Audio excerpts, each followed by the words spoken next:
Legal, um abraço especial para você ligado aqui na TV Educativa. Hoje é sexta-feira, 25 de abril, começando mais um Giro do Esporte para você. Destaque especial para o Campeonato Estadual de Motovelocidade, que tem a segunda etapa neste final de semana aqui em Campo Grande. Tem também a participação dele, o comentarista Leomar Ferreira. Tudo bem, Léo? Seja bem-vindo. Tudo bem, bom dia, Ricardo. Essa bom dia super sexta-feira. Pois é, bom dia, Ricardo, bom dia a todos. Tudo bem, tudo tranquilo.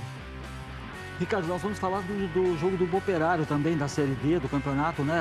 Amanhã começa aqui pro Operário em casa esse jogo e nós vamos falar muito sobre esse jogo aqui no Giro do Esporte.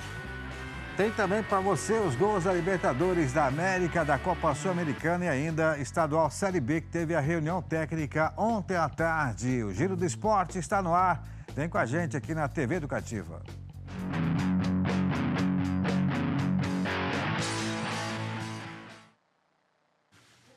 A Federação de Futebol de Mato Grosso do Sul reuniu nesta quinta-feira os clubes interessados em disputar a Série B do Estadual 2025. A divisão de acesso deve ser disputada no segundo semestre. A primeira reunião técnico-administrativa da Série B do Campeonato Sul-Mato-Grossense atraiu dirigentes de 13 clubes. Metade participou de forma online. Segundo o presidente da Federação de Futebol, Estevão Petralás, o objetivo do encontro foi definir um modelo de competição. Trazer os dirigentes que estão imbuídos de participar conosco da competição de acesso, que é a chamada Série B do futebol profissional, para que eles já começam, além de se aquecer, preparar a documentação toda para que a gente comece no mês de agosto, de fato, já com o congresso oficialmente realizado. A grande competição esse ano promete, com a quantidade de equipes, praticamente o dobro da que aconteceu em 2024. E a expectativa é que a gente tenha aí grandes clubes de grandes municípios que tinham se afastado da Federação de Futebol e agora retornam com essa representatividade que vai engrandecer, com certeza, o nosso evento. Entre os clubes participantes, o Esporte Clube Comercial entra no campeonato pelo segundo ano consecutivo. E a meta é uma só, ir para a Série A. O Comercial vai se preparar para subir. Nós estamos alinhando alguns parceiros, algumas conversas. Terminou a Série A, agora é hora do Comercial se preparar para a Série B e retornar à Série A o ano que vem. Como que está o time? A formação começa agora, né? A ideia é a gente se apresentar logo no início de julho. É uma competição que deve começar na segunda quinzena de agosto. E nós estamos nos preparando para, em junho, organizar para iniciar os trabalhos com a equipe em 1º de julho já. Já o Esporte Clube Campo Grande tenta pela primeira vez entrar para a Série B do campeonato. Hoje a equipe participa do Sub-20. O nosso clube ficou parado aí há 6 anos, né? O Esporte Clube Campo Grande, e agora a gente já retornou para a base do Sub-20 e viemos ver as propostas agora que vão ser apresentadas para a Série B. E como ela talvez vai ser Sub-23, a gente pretende se entrar na Série B com o nosso time Sub-20. Como é que está a preparação hoje do time? Isso, a gente está treinando lá no CT Tênis Clube, né, Campo Grande. A gente fechou uma parceria lá, reformamos o campo. A gente está treinando lá já tem desde o dia 18 de março e já estamos com a comissão técnica formada, todo o plantel e está tendo avaliações ainda, né? Ainda a gente está fechando o elenco, não está completo. Essa foi a primeira reunião técnica. Lembrando que a Série B deve começar no dia 31 de agosto. O próximo encontro será com as equipes de arbitragem. A expectativa é aumentar o número de clubes participantes. Quem faz futebol tem que fazer futebol, né? Não podemos aqui ficar preocupados em jogar um final de semana ou talvez 30 dias. Daqui para frente, melhorar o nível técnico para que, de uma forma positiva, também force isso chegar na Série A, quem sabe em 2027, não com 10 mais, e sim 12 equipes. Muito bem, de parabéns à Federação pela reunião ontem com os clubes e de parabéns a alguns clubes que estão voltando, inclusive o Comercial, né? O Comercial Saudade do Comercial, hein, Léo? Tá com saudade do Comercial. Vou ver se dessa vez, além de voltar a fazer uma boa participação, é muito importante para que suba e volte de novo à Série A do Campeonato Estadual. É muito importante a presença do Comercial, que é um clube tradicional, que teremos aí Comerário e outros jogos, né? Mas eu vejo também muito importante a volta de algumas equipes que não estavam participando há um certo tempo do Campeonato Estadual, região ali do Bolsão, Paranaíba deve ter o time, Três Lagoas talvez volte também, não se sabe, Nova Andradina talvez até 2 equipes ou uma das 2 equipes, né? Então, assim, a volta dessas equipes é que dá credibilidade à Série B. E eu tomara que tenha boas equipes realmente, que seja uma Série B com muita disputa e que os clubes que subirem permaneçam por um bom tempo, né, Ricardo? Vai ser uma super Série B, se essas equipes realmente confirmarem participação, né, Leomar? Porque tem pela frente aí alguns clubes, além do Comercial, Campo Grande, tem também, voltando as equipes lá de Nova Andradina. Nova Andradina, Paranaíba, talvez, Bataguaçu talvez tenha alguma. Então, é uma região economicamente muito importante para o Estado. Está vindo novas indústrias e tudo mais. Então, isso pode até facilitar para montagem de elenco, montagem de time, algumas coisas desse sentido. Eu espero realmente que a Série B seja um bom campeonato para que também eleve no próximo ano o nível da Série A. Provavelmente quais equipes possam participar, porque essa foi só a primeira reunião, foi uma reunião técnica, né? Até agosto, né? Tem muita água vai rolar, né? O 7 também de Dourados, a gente esqueceu de comentar aqui agora, de falar sobre o 7 de Dourados, é uma equipe tradicional, que talvez até estejam mudando de regime de administração, criando uma SAF. Então, assim, tem estou bastante otimista com relação à Série B, e é o que você disse, ainda tem equipes para chegar, para participar. Algumas participaram dessa reunião apenas como convidado, como observação, né, como observadores e tudo mais. Mas de agora para frente já está definido a federação, quem é o presidente, já está definido data de quem vai fazer. Então, as próximas reuniões eu acho que serão muito mais produtivas e muito mais reveladoras do que essa que teve primeiro. Agora é hora da federação e os clubes, né, com calma, com tranquilidade, fazerem um formato legal aí da Série B, porque me parece que não pode mudar o regulamento, né? A gente observando, Ricardo... Por causa do Estatuto do Torcedor. Do Estatuto do Torcedor, tem que ser feito o regulamento por 2 anos, né?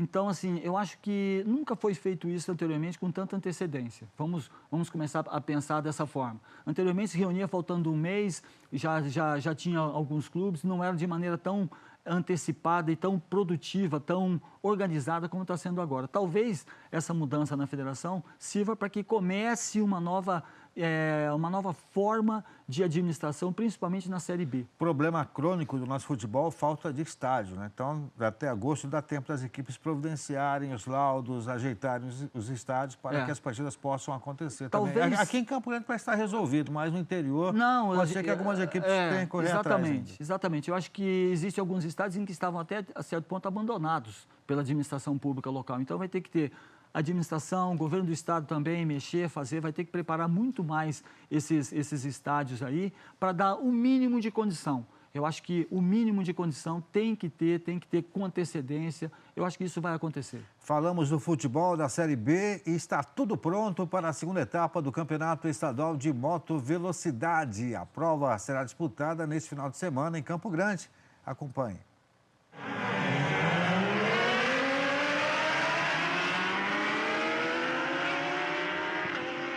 30 pilotos vão participar da segunda etapa do Campeonato Estadual de Moto Velocidade. As provas serão disputadas no Autódromo Internacional Orlando Moura, em Campo Grande. A etapa vai ser realizada em 4 categorias: 300, 400, 600 e 1000 cilindradas. O piloto Claudinei Souza terminou a primeira etapa das 300 cilindradas na 4ª posição. Ele espera a melhor sorte neste final de semana. A gente está nessa expectativa de chove, não chove, né? Então tem que colocar pneu de chuva.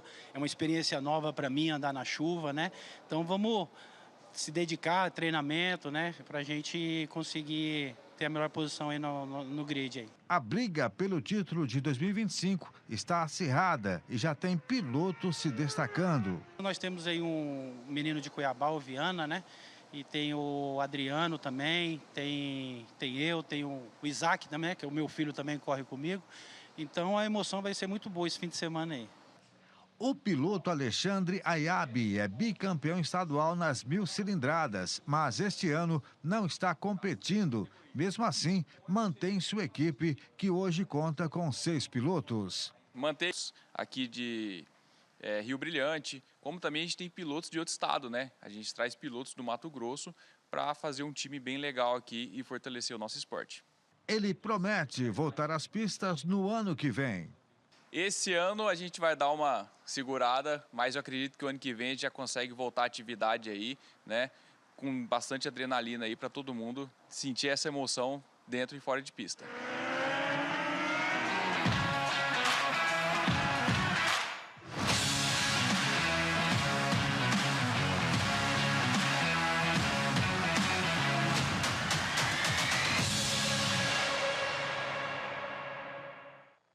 Leomar Ferreira, gosta de velocidade, gosta de moto, não? Gosto. Tudo quanto é tipo de esporte a gente aprecia, vê. Tem alguns que você se identifica mais, né? Mas olhando de maneira geral, eu sou torcedor do esporte. Olha só, convite feito para você, Autódromo Internacional de Campo Grande, né? Desse final de semana. Amanhã começam as provas, treinos, né? E também tem uma prova sprint. No domingo tem as provas no período da manhã e também no período da tarde. Vamos ao intervalo comercial, a gente volta já já.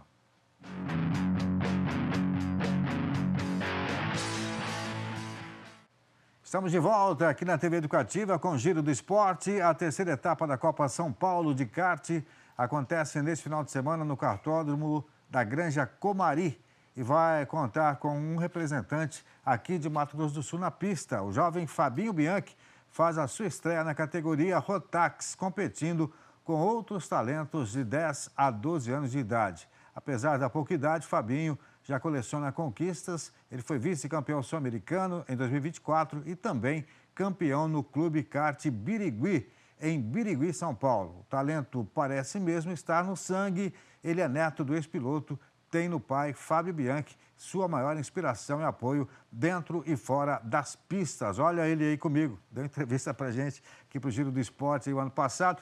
Ô, Léo, tem galo no final de semana? Vamos aqui ver a tela? Vamos lá dar uma olhada? Tem a rodada aqui da Série D do Campeonato Brasileiro, grupo A7, jogos todos amanhã, Leomar. Inter de Limeira e Uberlândia, esse jogo é em Limeira. A Inter de Limeira já deu uma avançada um pouco mais na tabela, em termos de classificação. Uberlândia visita a Inter. Talvez esse jogo seja o jogo tecnicamente mais importante para ser acompanhado, Ricardo. São duas equipes tradicionais, mas jogando em Limeira, eu acho que a Inter leva um ligeiro favoritismo. Cascavel e Goiatuba, em Cascavel, também é um jogo tecnicamente importante, um jogo que decide classificações, porque o Cascavel jogou o primeiro jogo fora, o Goiatuba também jogando fora de casa agora, e aí Operário e Monte Azul. Monte Azul não foi bem em casa, Operário também não, são as duas equipes que estão em busca de uma reabilitação, mas o Operário, por jogar em casa, eu acho que não é o favorito. Ele tem uma vantagem por causa do campo e da torcida. Não é o favorito, eu acho que não vejo favoritismo dessa forma, não. E aí o Itabirito e a Cianorte, os dois times, o Cianorte venceu o Operário em casa e o Itabirito perdeu fora. Então, assim, o Itabirito também, esse vai ser também um jogo de reabilitação. Daqui a pouquinho vamos falar mais do Operário Futebol Clube, mas tem também a classificação, né? Após a primeira rodada, mostra aí pra gente, ó. Inter de Limeira, Cianorte e Itabirito lideram a competição. Monte Azul perdeu, jogo de vida ou morte para as duas equipes, né, Léo? Pois é, esse jogo de Monte Azul e Operário realmente é um jogo de vida ou morte. O Monte Azul perdeu e agora ainda vem jogar fora de casa, e o Operário perdeu no último lance do jogo fora e estreia em casa. Então eu acho que o mais importante para o Operário é aproveitar o fator casa, fazer pontos, somar pontos, pelo menos um, e também saldo de gols, Ricardo. É muito importante porque é um dos critérios de desempate em caso de igualar pontos, esse tipo de coisa. Então, o jogo principal do Operário é este agora contra o Monte Azul. A gente comenta, nós comentaristas, né, de vez em quando comentamos aqui, né? O importante é somar pontos fora de casa e vencer dentro de casa. Já perdemos 3 pontos fora, agora tem que somar, não tem mais jeito. E aí, tentando também fora, Ricardo, eu vejo que existem alguns jogos em que pode-se roubar um pontinho do seu adversário jogando fora de casa também, depende da maneira. Eu acredito muito que o time do Operário, à medida que vai passando a competição, entraram jogadores que vieram de outras equipes, entraram jogadores que se destacaram e que estão compondo agora o elenco do Operário, então ainda está se ajustando. Eu acho que o Dalasta teve um tempinho essa semana para treinar o time, para melhorar, para entrosar. Está chegando o Eliezer para fazer um bom ataque junto com o Canela ou no lugar do Canela, depende do treinador. Então eu acho que quando desenrolar da competição, o Operário vai crescer e vai melhorar, mas precisa da vitória. Eu ia falar exatamente do Eliezer, né? Foi apresentado ontem, né? Novo contratado do Operário. Ele pode fazer aquela tabelinha com o Wendel, né? Que também veio lá do Iviema. Né? Então, esse entrosamento é muito importante, porque já vem jogando junto. O Wendel é um jogador de boa penetração pelas laterais do campo para fazer cruzamento. O Eliezer, eu gosto muito dele porque ele sabe sair da área. O Canelo é um jogador mais dentro da área. O Canelo é um jogador que fica mais dentro da área, mas o Eliezer sabe tanto sair para fazer jogada e criar espaço para penetração, quanto também estar dentro da área para fazer gol.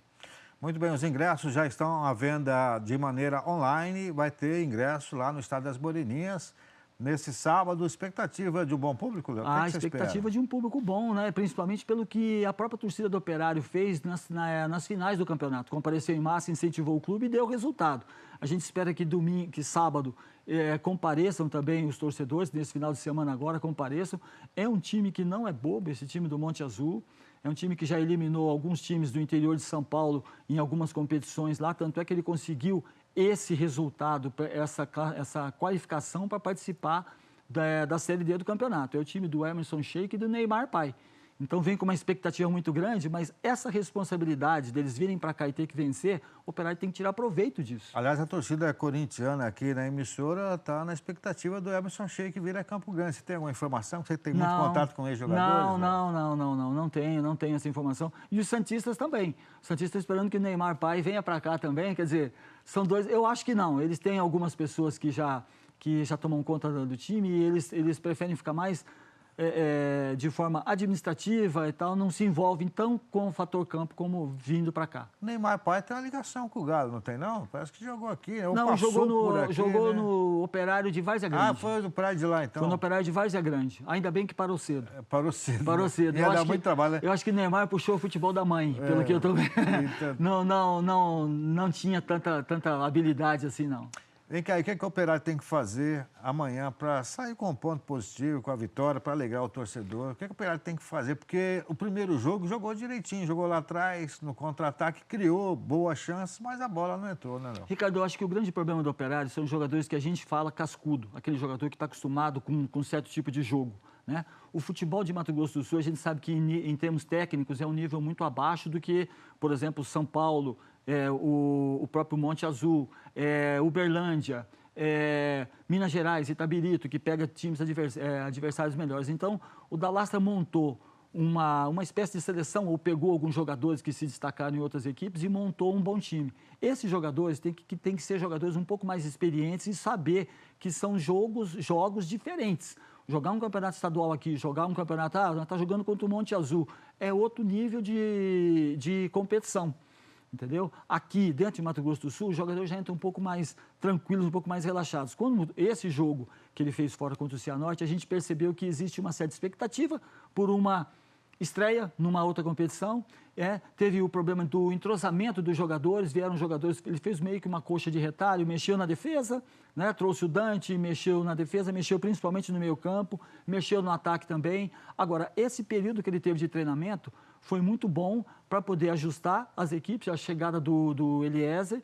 Então, assim, precisa ter um pouco mais agora do emocional. Ele mexer, trazer os jogadores para dentro da competição e os jogadores assimilarem isso e sentirem que é um tipo de competição diferente. Ele optou pelo Bruno Boca pela lateral, né? O Dalastra optou pelo Bruno Boca jogando como lateral ali. Você não acredita que ele se dá melhor ali na zaga? Foi um verdadeiro xerife, principalmente na fase final do campeonato? Sim, ele entrou muito bem. Ele entrou muito bem no time como zagueiro, mas a posição de origem dele é lateral e eu acho que ele optou exatamente por o que eu disse anteriormente, que é a coisa de ser um pouco mais experiente.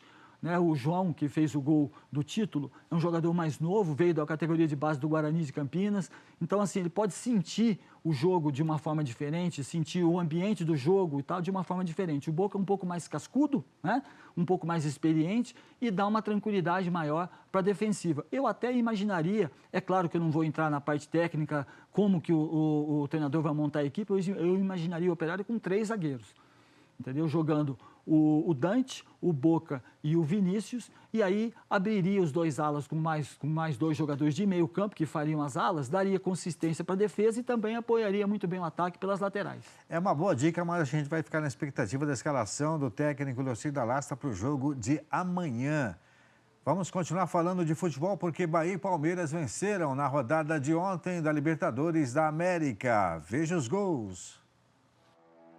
O Palmeiras venceu o Bolívar no estádio Hernando Siles, em La Paz, a mais de 3.600 metros do nível do mar. E é o único time da Copa Libertadores com 100% de aproveitamento. 18 minutos do primeiro tempo, Flaco Lopes aproveitou falha de Quinteiros, roubou a bola na intermediária, deixou o goleiro no chão e só guardou com o gol aberto. Palmeiras 1-0. Flaco Lopes lançou Facundo Torres. O uruguaio só tocou para trás para Estevão completar para o Verdão. Aos 10 minutos do segundo tempo, Pato Rodrigues ganhou disputa com o Giai, cruzou na área e Fábio Gomes cabeceou para o fundo das redes, diminuindo o placar para o Bolívar. Pato Rodrigues fez novo cruzamento na área e Fábio Gomes, mais uma vez, de cabeça, empatou o jogo. Flaco Lopes tocou para Facundo Torres. O uruguaio se atrapalhou na finalização, mas a bola sobrou para Maurício, que bateu colocado e fez o terceiro do Alviverde. Final: Bolívar 2, Palmeiras 3.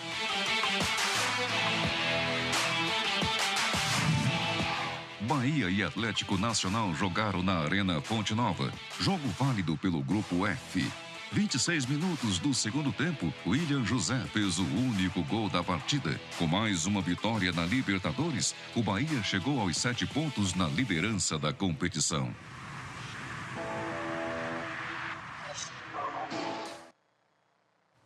Olha só, o Bahia não está muito legal no Brasileiro não, mas na Libertadores está indo bem, venceu mais uma, né, Léo? É o que eu disse com relação a campeonatos que se disputam, né? Aqui dentro do Brasil, o Bahia tem uma certa dificuldade, o tipo de jogo, as equipes já se preparam. Hoje todo mundo sabe como cada time joga, né? E quando ele vai jogar fora, esse tipo de informação ou forma de jogo surpreende. Não só ele se surpreende com os adversários, mas os adversários também. E uma competição sul-americana, tanto Libertadores quanto Copa Sul-Americana, é muito difícil. A viagem, a gente tinha comentado sobre isso já, viagem, forma de adaptação na cidade, na chegada, altitude, tem uma série de coisas que influenciam.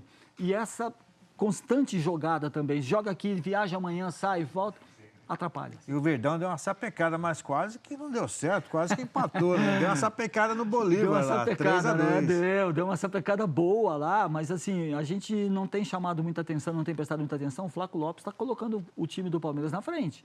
Já trouxeram o Vitor Roque, mas mesmo assim ainda não deu aquela expectativa. É um investimento que não rendeu ainda. Ainda não rendeu, exatamente. Ele não teve o retorno que deveria ter, que todo mundo esperava que tivesse. Aliás, não é só no Palmeiras, não. Em outras equipes também, falando especificamente do Vitor Roque.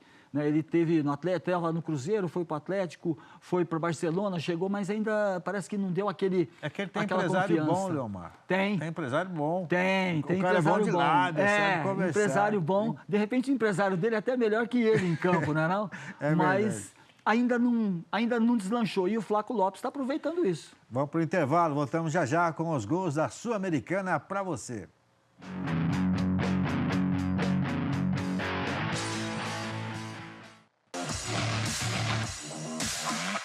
Fala galera do Giro do Esporte, tudo bem com vocês? Olha, um abraço para você, Eva, Ricardinho, a todo mundo aí, tá bom? Olha, passando para deixar um recadinho muito importante. Amanhã, às 15 horas, lá no campo do bairro do José Abrão, nós vamos fazer uma ação social, um jogo beneficente em prol da nossa amiga Camila Ferzelli, tá bom? Ela teve um AVC e junto com o AVC teve algumas complicações. Hoje, graças a Deus, ela não corre risco, mas está em fase de recuperação.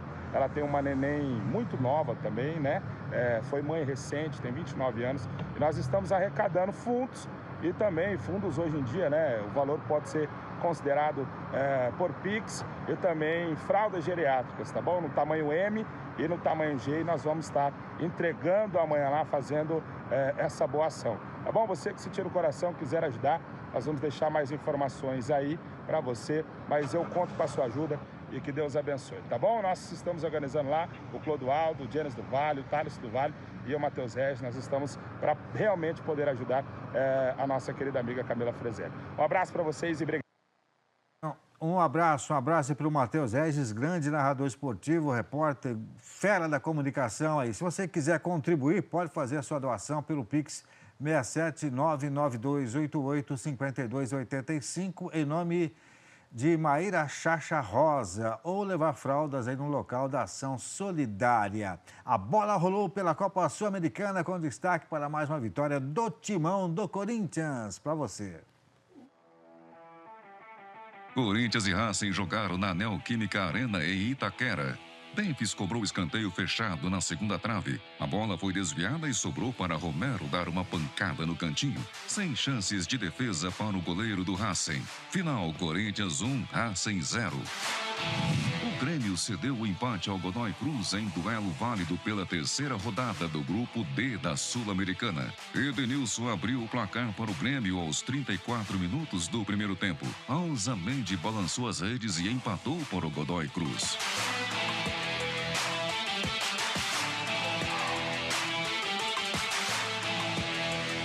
No segundo tempo, Guzmán voltou a colocar o Grêmio à frente do marcador.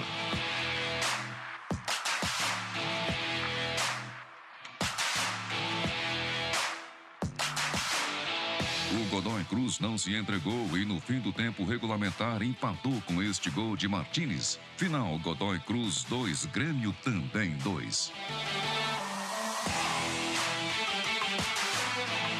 O Cruzeiro jogou em Coquimbo, no Chile, contra o Palestino. O time da casa fez 1-0 com este gol de Benítez.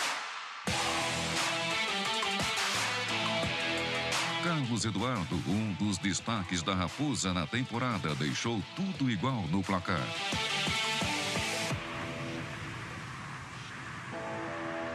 No final do jogo, Júnior Arias balançou a rede do Cruzeiro e fechou o placar. Final, Palestino 2, Cruzeiro 1.